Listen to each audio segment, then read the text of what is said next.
we love AI, we're going to implement it, but we're not going to make AI podcasts because we actually believe that owners, founders, entrepreneurs should be telling their story, should be doing things like this and connecting and building their relationships.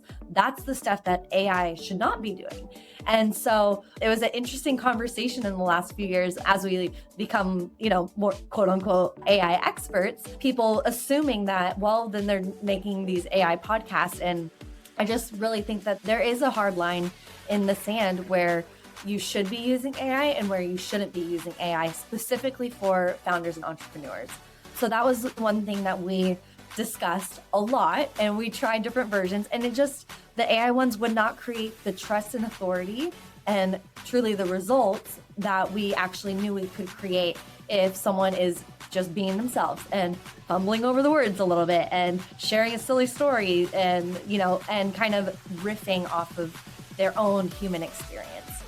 Hello and welcome to another episode of Your Business, Your Next Level. I'm your host, Eunicia Peret, and today I have a very special guest. In studio with me is Rae Taggett. She's a transformational business strategist. She's a speaker and #1 international best-selling author. She's the co-founder of Evolved Podcasting and has been featured in Forbes and Entrepreneur magazine. And she helps visionary entrepreneurs amplify their authority, expand their impact, and unlock new revenue streams by blending creative leadership with smart AI-driven strategies. And I have to make a small parenthesis here. I've met Rae in person along with her hubby. And yes, she truly is absolutely everything that I just told you and so much more. And with that, Rae, welcome to the show. Thanks so much for having me. It's awesome to be here. It's a pleasure to have you. And I'm very much looking forward to us talking about some really big things.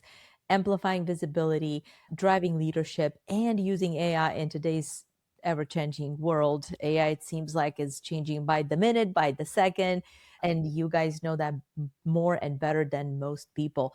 Tell me, Rae, a little bit about how did you get to establishing the company and to having it be so fluid in today's environment? Yeah, absolutely. So I'm going to kind of backtrack us. And Sammy, my husband, and I had a media and pod agency, and we were behind the scenes of some of the biggest podcasts in health and wellness, business, and personal development. And so we had the honor and pleasure of working with people like JJ Virgin, Mind Valley, and really just seeing these huge missions come to life and being able to wrap them up in this cool audio and video experience of a podcast. And so we had been doing that for a while. And on the side, Sammy was diving into AI. I was not diving into it. I was like, why are you wasting your time on this? We got to focus on our goals and our family. We have a small baby. But he was just obsessed with it. And so that was kind of like his social media scrolling to other people. He just went all in. ChatGPT came out 2 days after our son was born. So we also had this really interesting time where we all of a sudden had 8 extra hours that most people don't have because we weren't sleeping. So he spent that time diving into that stuff, and he would kind of tell me here and there, and we would play around and, do things a little bit different, implement it in our personal life and in our business. But it was very much a side thing. And we were focusing on podcasting and sharing stories and making an impact in that industry. So simultaneously, Sammy keeps talking about it, and he starts to get a few consulting clients here and there. People are just kind of like, how are you using this? And this is like, about 3 years ago. So a lot of people weren't even talking about it. It was a very, different kind of conversation than it is today. And so fast forward, he started working with some incredible people. And I, at a certain point, started to see, okay, this actually isn't going anywhere. And I think I got to figure this out. But I'm the tech girl who is not a tech girl, who is the girl that my family would not let me touch the TV remote because somehow I would break the TV if I touched it, And so I'm like, all right, Sammy, you got to go real slow with me. But I just learned, wow, this is actually so adaptable and it's so user friendly. And so I started using it, and we quickly started to see, wow, we got to get our company on board. So I'm going to kind of fast track us to last year. And the company was growing. We were using AI in our personal lives, kind of like sparse, like here and there, but we were still excited about it. It was something that we'd like to talk about kind of with our friends or with clients on the side of what we would actually be doing with them. And then the whole world came crashing down one day as business was booming. Our son was 2. I was also pursuing my dreams of being a singer and dancer. I was in a production here in San Diego, and I was in a rehearsal, and in that rehearsal I got dropped and I shattered my leg. So it turned into an emergency surgery, shattered my knee, broke my leg in multiple places. It was just one of those moments where everything hit a hard stop. And we had a whole tour planned out of speaking engagements. And that was really what was going to be running and thriving and growing the business.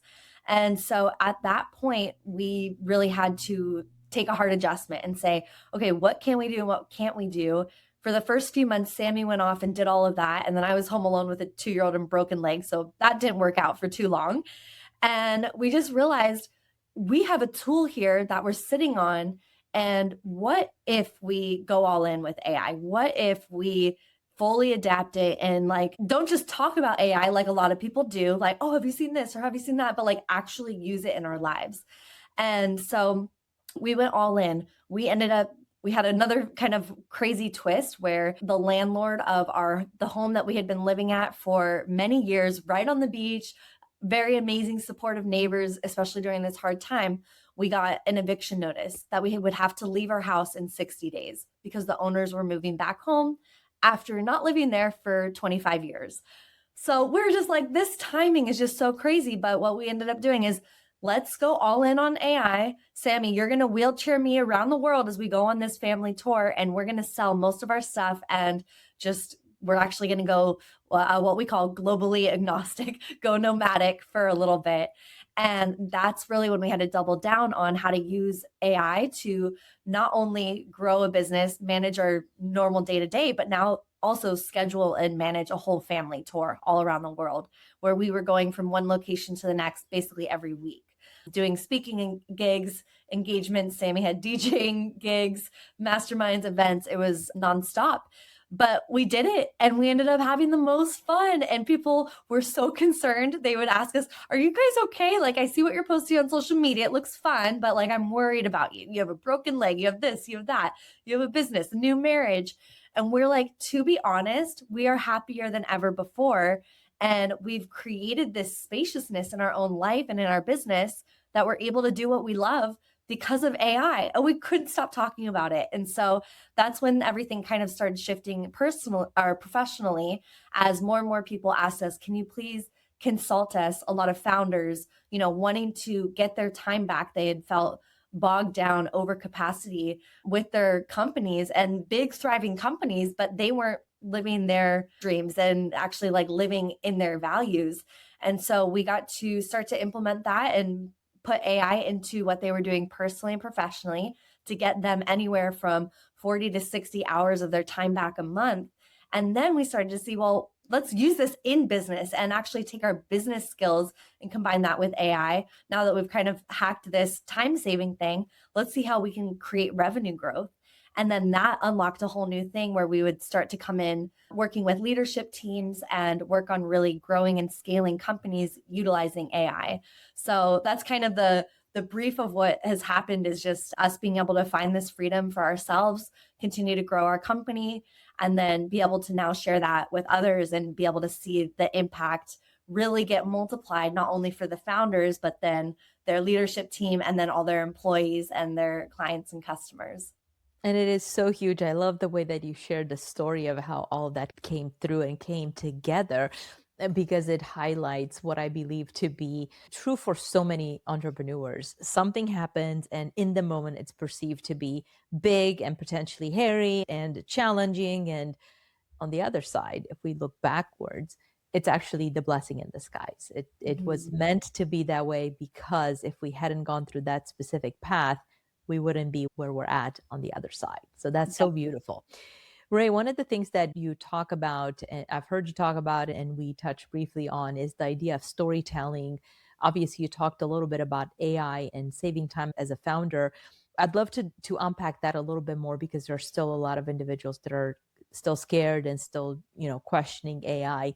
When it comes to storytelling, how can individuals elevate their presence in the world through storytelling, and where should they start if it's something that is perhaps foreign to them? Yeah, absolutely. So, storytelling is one of those super sacred gifts that we have in humanity. It's just a way to connect, it's a way to document, to remember and record the most precious parts of life and, pass them forward. It's how legacies are built and created. And so I have a heart for storytelling. I think we can truly change lives when we just tell our stories. And so I would say if for someone who hasn't been exploring that side, start simple, start small. Sometimes people come to me and they're like, I want to do this and share my story, but I want to have this huge impact and reach millions on social media. And it's like, well, have you ever told your story to your neighbor? Have you shared it to like a small group of 10 people? Because I know sometimes you post something and then you get 10 likes and you're really disappointed. So I think there's actually a really great spot of just starting to tell people your story and practice with your friends, your family members, your neighbors, the people that are actually in your space. Set up an event, a dinner, share your story. That's where the practice can be repeated and really get dialed in, and start small and grow from there. Because I think no dream is too big. You can still reach those millions, but you want to like dial in the story. And as you start sharing and practicing, you'll hear and be able to see and witness where people lean in or where they start glazing over their eyes, because there's a lot of storytelling happening on social media where it's just, your eyes are glazed, you're not even connecting. So that's what I would inspire and motivate people to go do first. One of the things that I love also about storytelling is the idea that whenever you do tell a story, sometimes it needs, desires, hopes are coming out as part of that. And in addition to being able to bless humanity with whatever it is that your gifts are and that you can deliver, the value that you can deliver to the world, it's always also the ability to identify who are the folks that perhaps are picking up on those things that are areas of needs in your own journey, and beautiful things happen out of that. And you, me, and Sammy got to witness that in that special magical place, that beautiful island we were on together, where Yes. so many unbelievable entrepreneurs came together, and in their stories was also the ability to say, okay, hey, we can help each other. You do this, I do that, here's how we can collaborate. And so true joy and beauty comes out of opening up and letting people know that, hey, here's your mission, here's what you're here for, or what I'm here for. And then we get to play together in the sandbox. Yeah, 100%. Shifting gears, let's go back to AI. In terms of AI as a time saver, especially for founders, what are some of the areas that you and Sammy have seen as being the biggest time saver areas when it comes to leveraging AI? Obviously, you're using it for the podcast and all of this, the stuff that's associated with your production. But also, I know that Sammy talks a lot to on the business owner side with, some of the processes that they have within the business. What are some of those processes? Yeah, and it's actually interesting because a lot of people say, "Well, so do you make like did you get into this because you were doing AI podcast?" And I want to like make a clear differentiator, just especially because we just talked about storytelling, is we actually put a line in the sand and said, "We love AI, we're going to implement it, but we're not going to make AI podcasts because we actually believe that owners, founders, entrepreneurs should be telling their story, should be doing things like this and connecting and building their relationships. That's the stuff that AI should not be doing." And so it was an interesting conversation in the last few years as we become, more quote unquote AI experts, people assuming that, well, then they're making these AI podcasts. And I just really think that there is a hard line in the sand where you should be using AI and where you shouldn't be using AI specifically for founders and entrepreneurs. So that was one thing that we discussed a lot, and we tried different versions, and the AI ones would not create the trust and authority and truly the results that we actually knew we could create if someone is just being themselves and fumbling over the words a little bit and sharing a silly story and, and kind of riffing off of their own human experience. So I had to share that piece. But Listen, before you move on, I'm yeah, right there with you 100%. I can't tell you how many individuals actually came to me as well to say, hey, well, wouldn't it be so much easier for you to just take what you're doing, put the podcast on AI? And I'm like, people don't want to hear one more thing from AI. And especially, I was actually talking with someone recently about AI hallucinating. Not long ago, one of our clients actually sent in a kind of an excerpt that AI provided on quote unquote tax strategies. And he's like, this is so cool. Oh my gosh, we could do all these things. So then what we did is we actually sat down and we looked at all of these bright eyed, bushy tailed ideas that AI came up with. And I'm like, okay, so you are very excited about this one particular tax strategy, which deals, for example, with real estate, but you want nothing to do with real estate. So how exactly is this helpful at the end of the day? And what we're seeing is that too many individuals are wanting to go down the path of just listen to AI because AI knows it all. Yes, and it doesn't know the human. It doesn't understand what you specifically are trying to achieve. And now you put AI talking to AI and everything is happening AI to AI. How exactly is that helping humanity? And how exactly is that helping your personal situation? And mhm. unfortunately, people cannot really decouple the two. I wish they could. I hope they will, because if not, we're going to be in big trouble as humanity. Yes, I totally agree. And that's kind of the question that came to us. And we're like, how do we do this? Because, yeah, we're seeing the hallucinations and we're seeing where this could go, which wouldn't be a pretty fun thing. And Sammy and I, we're artists at hearts. Like, that's how we got into everything that we do. That's how we connected, is being musicians, being performers. And so it felt weird to be like, okay, now you can't do the thing that you want to do. Like, no, that's that's not part of this. Is actually a creative, expression. So it did pose that question to us of like, what would AI for good actually look like? Like, how could it help humanity? And so that's what brought us into finding and figuring out that actually a lot of entrepreneurs like us are actually stuck doing robotic things. And we might be doing a little part time of things like this that are storytelling, are, community driven, relational based. But how much more of this would we do if we took off those robotic day-to-day tasks, the repetitive stuff, and we're able to focus on that? And then that's when we really found the big aha. And so it's a bit unique and different for every person, every entrepreneur. We've been blessed to be able to go into all different industries from, so we were in the podcast space, which that really covered doctors, business owners, lawyers. Like, we already saw behind the scenes of a lot of different industries. But once we started opening the doors to AI consulting, we got into hospitality, resorts, real estate, trucking, education. I mean, it's been wild to see all the different industries and the same patterns happen with founders. And it is these robotic things that they're doing. They are very efficient. So sometimes people say, well, do you just help me be more efficient? I'm like, no, you're very efficient. You're a high achieving, creator, entrepreneur. Like, I don't think there's actually more efficient people, out there. But the thing is that you're really efficient doing things that a robot could actually do quicker and better.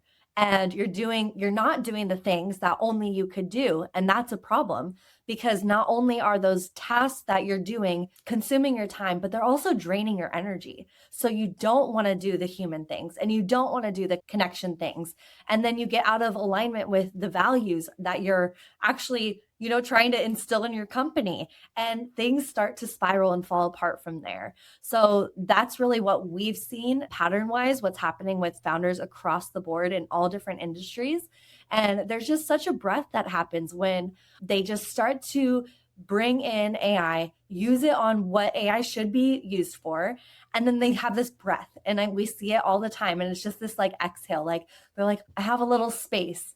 And what usually happens after that space, they take a breath and they have a moment, because usually they haven't had that in years.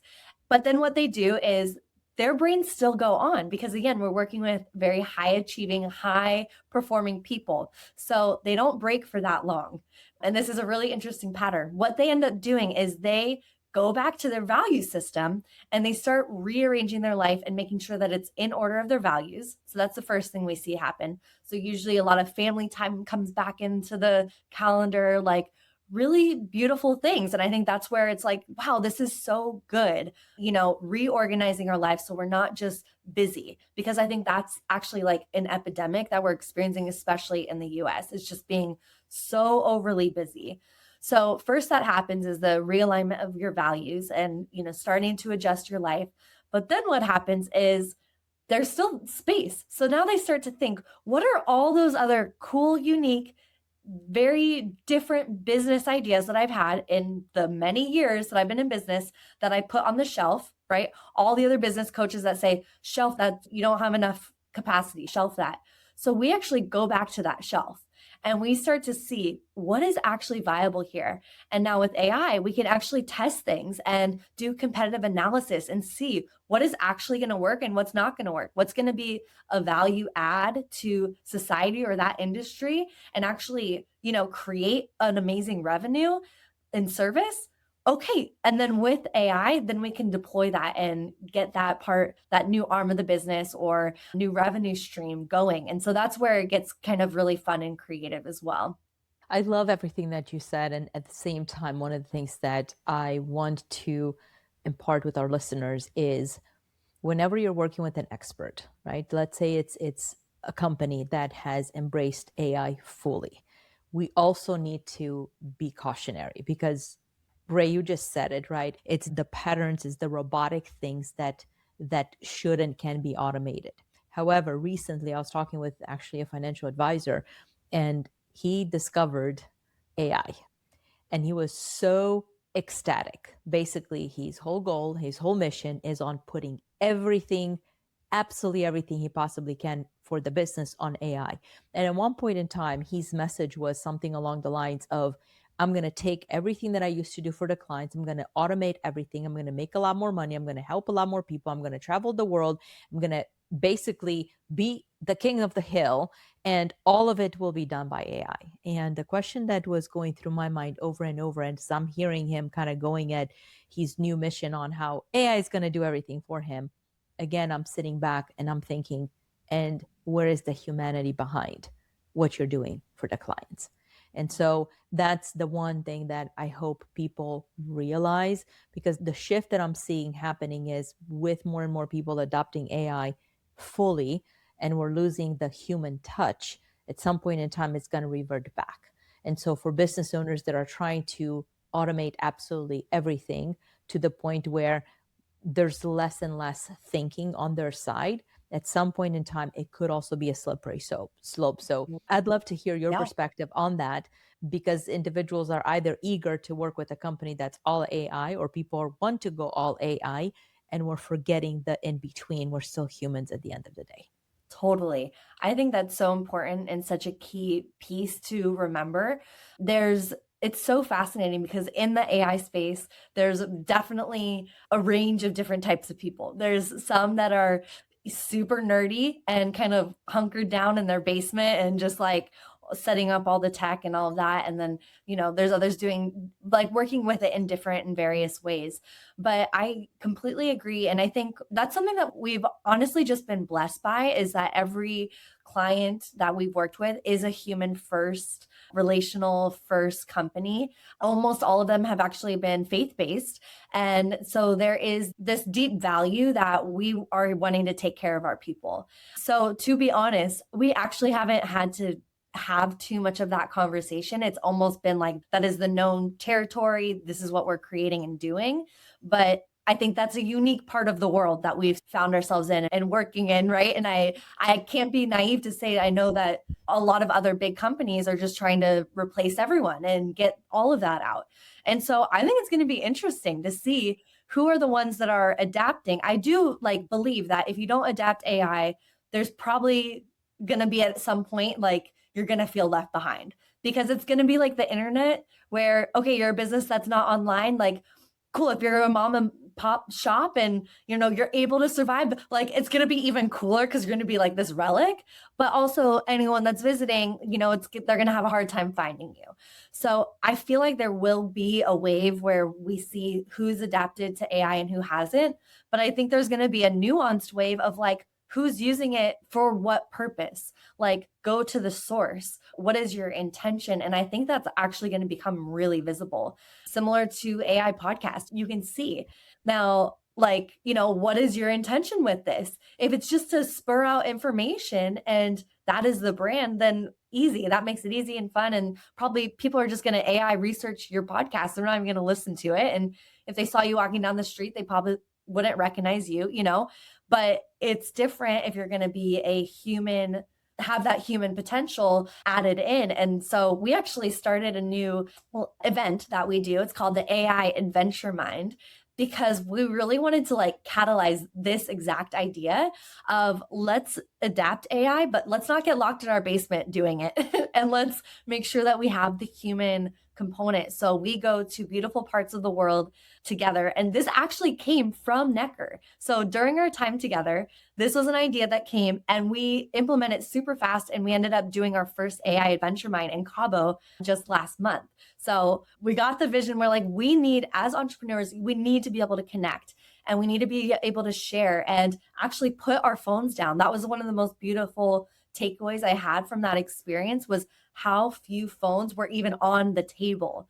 And I was like, I want to see more of this in our world. So, yes, AI, if you can do some things so that way I can actually have that peace of mind, like that's amazing. So, we did our own micro version of that, a 4-day event in Cabo, and we were out on boats and we were watching whales, but we were talking about AI and how to implement it and where we can we use it for good and how can we use it in our company for the areas that don't need that human connection, so our teams can step up and have more time and capacity to actually be the people that say like, how are you doing, and like take that moment instead of just having to rush through all their emails and things like that. So And I love the fact that you mentioned about the phones, and the event, of course, it is huge. And when you talked about the phones, that was one of the big takeaways for me, as trivial as it might be.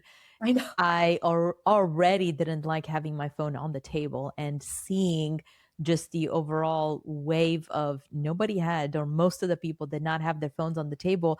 To this day, you will seldomly, if ever, see my phone at the dinner table or lunch table or breakfast, whatever it might be. Oftentimes it'll be in my purse or right next to me on the chair, just in case, just not on the table. And it was beautiful to bring that home and have that conversation with even with our children who Yeah. are already not on their phones during meals. Mhm. Just beautiful. And I feel like it was a beautiful gift to a lot of the individuals that were there. And yes, to your point, AI can make that more of a reality. Rae, shifting gears, one of the things that I would love for us to talk maybe on a different episode is about your focus on faith-based companies. And you were mentioning earlier about how you work with companies that are faith-based and they do put the human aspect first, AI being secondary. I know that's huge for you and Sammy, and I'd love to for us to discuss that, because like attracts like. And when we Yeah. focus on attracting the right individuals, a beautiful thing happens just Mhm. overall and with the way we interact. So more to come on that. Before that though, I'd like to a question I'd love to ask our participants is, as you think back through your journey as an entrepreneur, you and Sammy or you individually, what is one of the biggest failures or regrets that you've undertaken or you've gone through, and what did it teach you on the other side? Oh, that's such a good one. I would say it actually relates to me being a musician. And just for a little quick background, I grew up as a performer, dancing, became a musician and a singer, performed all around the country for 5 years with a touring band, grew it from literally playing on street corners, driving from one city to the next, making enough money to have gas to get to the next town, all the way up to performing amphitheaters and festivals all over the world. And, that has been such it's a journey that kind of tugs at my heart. And something that I've done many times is put that down and not stay consistent with the passion and, have different seasons of my life where I'm like, oh, I got to focus on business because that's more important, put down the music. And so I would say that's one of the biggest failures I've experienced. And I think I'm currently still unpacking it because I'm kind of I'm in a season where I'm coming back to my music after another break. And so I would just, that's one thing that I like to reflect on, for myself is just like, why do I keep putting it down? Every time I pick it up, I feel better and I'm more myself and I actually get better business ideas. And so that's something that I've pondered a lot, is just where do passions meet and mix and blend and actually even bring life to business, and the times when we maybe set our passions down to focus, quote unquote, on like the numbers and business things, like, is that actually moving us forward or are we missing something? Because I usually feel like I'm kind of missing something. So I'd love to perhaps hear you perform, not just DJ, next time we're on Necker together. That'd yeah, be kind of cool. absolutely. So put that on the list of to-dos. I love Right. it. This has been so much fun. As you're thinking about our audience, obviously, we talk the whole focus, but the premise behind the podcast is to think outside the box and to share that wisdom and those ideas with our listeners who are badass entrepreneurs. They're doing magic in the world. They're very successful. And yet everybody's still looking for how do other people do it, perhaps a little bit differently, perhaps with a different nuance. As you're thinking about our listeners, are there any parting thoughts? Is there a message that you would like to leave with them today? Yeah, I would say take the time. Take the time to sit in space, in silence, whether that be, like a prayer space or a journal practice, because if you're so busy and you're so full, you're not going to be able to get any new insights. So everything new that gets invented or created, it comes from a little seed, something that's planted, a spark. So are you giving yourself time and space for that seed to come in? Or are you totally capped out on your capacity and your focus? So that's what I would drop. Give the space, take the space. That's beautiful, Rae. And as you're listening to this episode, Rae has dropped a ton of super valuable information around AI, around how to attract the right companies, how to do things differently, really, as you think outside of the box. And what I'd love for you to do is to go in there, rate the show, rate this podcast episode, and let us know what was the one thing that stood out for you from our conversation with Rae today. And perhaps as we bring her back onto the show, what are different things that you would like for her to perhaps touch on in the next episode? And until next time, stay tuned for your next episode of Your Business, Your Next Level. Thank you for joining us on Your Business, Your Next Level podcast, where it is all about helping you make more, keep more, and elevating your business to the next level. To learn more, make sure you head over to www.podcast.excelstra.com and don't forget to subscribe, rate, and review the show. Again, that's podcast.excelstra.com. Until next time, thanks for listening.